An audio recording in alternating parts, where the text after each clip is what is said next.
साथियों जय हिंद। मैं डॉक्टर संग्राम पाटिल, मैं इंग्लैंड से बात कर रहा हूँ। साथियों, कोविड की अब सेकंड वेव इंडिया में कुछ स्टेट्स में बढ़ गई है और ये बड़ी चिंता की बात है।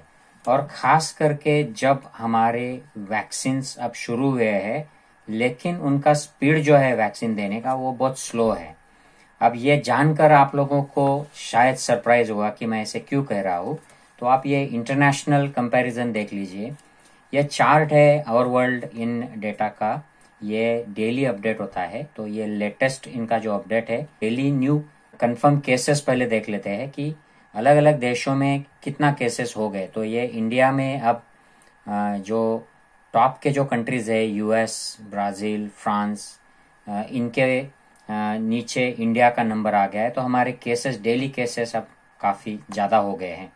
ये चार्ट भी दिखाता है इंडिया का जो मैप है, ये अब काफ़ी रेड सा हो गया है। ये पहले सफ़ेद था और लो रिस्क एरियाज़ में हम लोग आ गए थे, लेकिन अब ये बढ़ता जा रहा है। ख़ास करके पिछले महीने से ये बढ़ रहा है। ये टोटल केसेस का चार्ट है जिसमें इंडिया काफ़ी ऊपर है। यूएस के बाद इंडिया का नंबर आता है। ये total number of cases last year जब से कोविड शुरू हुआ था तब से ये टोटल नंबर हमारे काफ़ी ज़्यादा है। और ये टोटल डेथ्स जो हो गए दुनिया में, ये भी हमारे काफ़ी ज़्यादा है in comparison to other countries, total population. हालांकि हमारा डेथ रेट इंडिया का बहुत कम है। इंडिया, पाकिस्तान, बांग्लादेश, श्रीलंका, ये जो साउथ ईस्ट एशियन कंट्रीज़ है, इनका डेथ रेट काफ़ी कम है।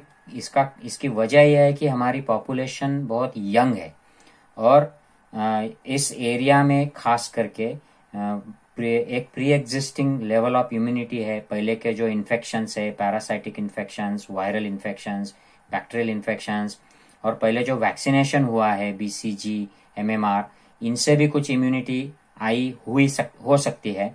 और बेसिक लेवल ऑफ इम्यूनिटी थोड़ी सी अलग है और यंग पॉपुलेशन है।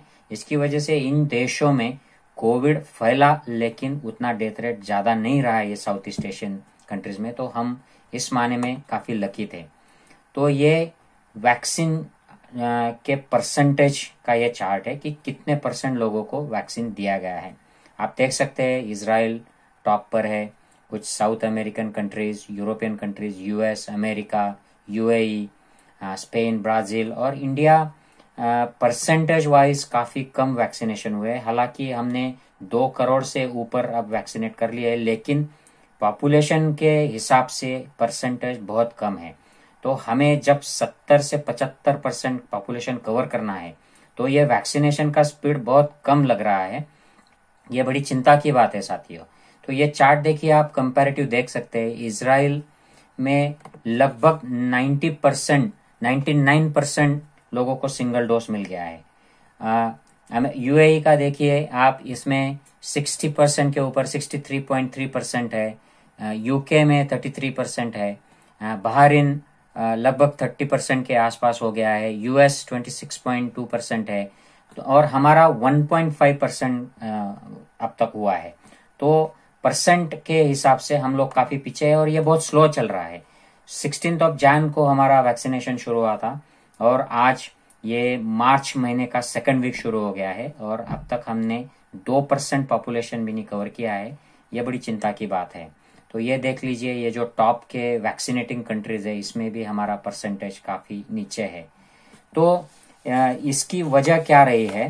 वजह यह है साथियों, अगर आप सरकार से पूछेंगे या सरकार के समर्थकों से पूछेंगे तो वो बोलेंगे कि इतना बड़ा देश है, इसमें समय तो लगेगा ही। लेकिन बड़ा देश है तो यंत्रणा भी बड़ी है। हर जिले में, हर तालुका प्लेस पर काफ़ी सारे प्राइवेट हॉस्पिटल्स में भी अब दिया गया है। तो यंत्रणा भी बहुत बड़ी है। तो काफ़ी बड़े स्पीड से काम होना चाहिए, उस स्पीड से नहीं हो रहा है। ये क्यों नहीं हो रहा है? क्योंकि दिसंबर में फाइजर ने एप्लीकेशन किया था, लेकिन फाइजर जो दुनिया में जहाँ जहाँ दिया गया है, मैंने फाइजर के 2 डोसेस लिए हैं और काफ़ी अच्छा प्रोटेक्शन फाइजर की वजह से इजराइल में, स्कॉटलैंड में, इंग्लैंड में काफ़ी जहाँ पर वो दिया गया अच्छा प्रोटेक्शन हुआ है और कोरोना इन्फेक्शन कंट्रोल लाने में उनको सक्सेस मिल गया है। लेकिन इंडियन गवर्नमेंट ने इसको अप्रूवल नहीं दिया। दिसंबर के 1 शुरू में ही इसने एप्लीकेशन किया था फाइजर ने, और ऑक्सफोर्ड की जो वैक्सीन है सीरम इंस्टीट्यूट की कोविशील्ड, इसको दिसंबर के एंड तक यहाँ पर इंग्लैंड में शुरू हो गया था। इंडिया में भी उसी वक्त ये अप्रूव हो गया था, लेकिन एक्चुअल वैक्सीन देने के लिए इंडियन गवर्नमेंट ने 2 से 3 हफ्ते लगा दिए। 16 जन को हमारा वैक्सीनेशन शुरू हुआ। उसमें भी बहुत सारे टेक्निकल प्रॉब्लम्स और वेरी स्लो स्पीड से ये वैक्सीनेशन चला। तो अब प्राइवेट सेंटर्स भी खुल गए, लेकिन ये स्पीड उतना नहीं हो रहा है, बहुत स्लो चल रहा है। अभी भी काफी सारे फ्रंटलाइन वर्कर्स को फर्स्ट डोज नहीं मिला है। 60+ के लोगों को शुरू हुआ है, लेकिन उसमें हमें तेजी लानी चाहिए। और ये वैक्सीन की जो पॉलिसी सेंट्रल गवर्नमेंट की है कि इन्होंने सब अपने हाथ में ले रखा है, और वो एक जगह पर एक साइड में दिखा रहे हैं कि वो अलग अलग देशों को वैक्सीन सप्लाई कर रहे हैं, गिफ्ट कर रहे हैं, लेकिन अपने जो राज्य है महाराष्ट्र जैसे, जहां पर अब कोविड बढ़ गया है, केरला में बढ़ रहा है, तो इन राज्यों की सरकारों को अपनी वैक्सीन लेने का, कौन सी वैक्सीन देना है, ये चुनने का अधिकार नहीं है। जो सेंट्रल गवर्नमेंट जो वैक्सीन देगी, जितना देगी, जब देगी, वही सिर्फ राज चलेगा। तो ये जो इसमें जो एक नाकाबंदी करके रखी है सेंट्रल गवर्नमेंट, उस वजह से भी राज्यों को प्रॉब्लम हो रही है, और यही एक मेन वजह है कि जिसकी वजह से वैक्सीनेशन इंडिया में स्लो चल रहा है। तो अब हमारी सरकार को, केंद्र सरकार को, ये वैक्सीनेशन का जो कंट्रोल है सेंटर का, ये इसकी जरूरत नहीं है। जिस राज्य को चाहिए वह अपने पॉपुलेशन को फ्री या चार्ज लगाकर वैक्सीन दे सकते हैं। अब पुणे में वैक्सीन बन रही है, महाराष्ट्र गवर्नमेंट वही की वैक्सीन लेकर बहुत बड़ी मात्रा में उठाकर अपने नागरिकों को दे सकती है। और ये मैं क्यों कह रहा हूं साथियों, क्योंकि सिंगल डोज ऑफ कोविशील्ड जो ऑक्सफोर्ड की वैक्सीन है, ये बहुत इफेक्टिव है, 70% से ज्यादा इफेक्टिव है। और 30% लोग जिनको ये इफेक्टिव नहीं होता है, उनमें भी हॉस्पिटल एडमिशन और डेथ का रेट लगभग नील हो जाता है। तो इसका मतलब एक डोज अगर आपने कोविशील्ड का ले लिया और सारे महाराष्ट्र के पॉपुलेशन को अगर वैक्सीनेट कर दिया एक हफ्ते के अंदर, तो आने वाले 3 हफ्तों में ये सारी पॉपुलेशन प्रोटेक्ट हो जाएगी, और जो कोरोना का ट्रांसमिशन है ये एकदम मिनिमम हो जाएगा। और जितने लोगों को कोरोना का संक्रमण वैक्सीन के बावजूद होगा, उनको हॉस्पिटल एडमिट करने की जरूरत नहीं रहेगी, क्योंकि ये डिसीज एकदम माइल्ड सिवियरिटी का हो जाएगा और डेथ के चांसेस भी नील हो जाएंगे।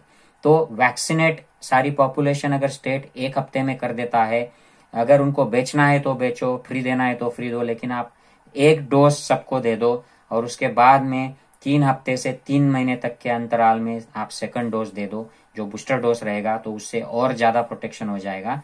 तो 1 महीने के अंदर ये ट्रांसमिशन सिग्निफिकेंटली कम हो सकता है, और ये जो पैंडेमिक सिचुएशन अपने अपने राज्य में है, राज्य सरकार कंट्रोल कर सकती है, और फिर से सब खुल सकता है, रेस्ट्रिक्शंस खुल सकते हैं, स्कूल कॉलेजेस खुल सकते हैं, इकोनॉमी फिर से दौड़ सकती है। लेकिन ये जो केंद्र सरकार ने जो सब अपने हाथ में लेके रखा है, और ये बाहर सब वैक्सीन गिफ्ट करने की, वैक्सीन डिप्लोमेसी की बात कर रहे हैं, और अपने ही राज्यों को उन्होंने कंट्रोल में रखा है, ये पॉलिसी मुझे समझ में नहीं आ रही है। अगर वैक्सीन देते हैं, अगर इजराइल ने वैक्सीन दे दिया है तो उनका कोरोना अब कम हो गया है, डेथ एकदम निग्लिजिबल हो गया है। यूके में वैक्सीन की वजह से अब ये जो हाई रिस्क पॉपुलेशन कवर लिया, इनमें डेथ एकदम कम हो गया है, ट्रांसमिशन कम हो गया है। यहाँ पर अब लॉकडाउन खोलने की बात चल रही है, स्कूल खुल रहे हैं। यही बात स्कॉटलैंड की है, यही बात अलग अलग देश जहां जहां पर ये वैक्सीन दिया गया है, चाहे फाइजर का हो या कोविशील्ड का, ऑक्सफोर्ड का हो, यही एक्सपीरियंस है। तो हमारे देश में भी ऐसे ही करना चाहिए। पूरे पॉपुलेशन को जो 18+ है, उनको जल्दी से जल्दी फर्स्ट डोज से कवर करना चाहिए। और केंद्र सरकार अगर ये कर नहीं पा रही है, जो हमें अब क्लियर हो गया है, तो राज्यों को उन्होंने ये अलाउ कर देना चाहिए, ताकि वो अपने लेवल पे अलग अलग वैक्सीन से डील करे, अलग अलग वैक्सीन कंपनी से, और अपनी अपनी जनता को वैक्सीनेट कर सकते हैं।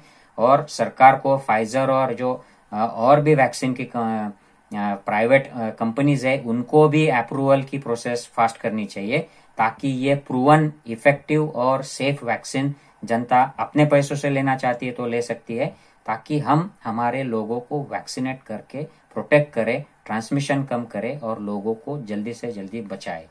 I hope you understand this scientific concern and scientific issue. अगर आप सहमत हो तो ज्यादा से ज्यादा शेयर कीजिए। जय हिंद साथियों।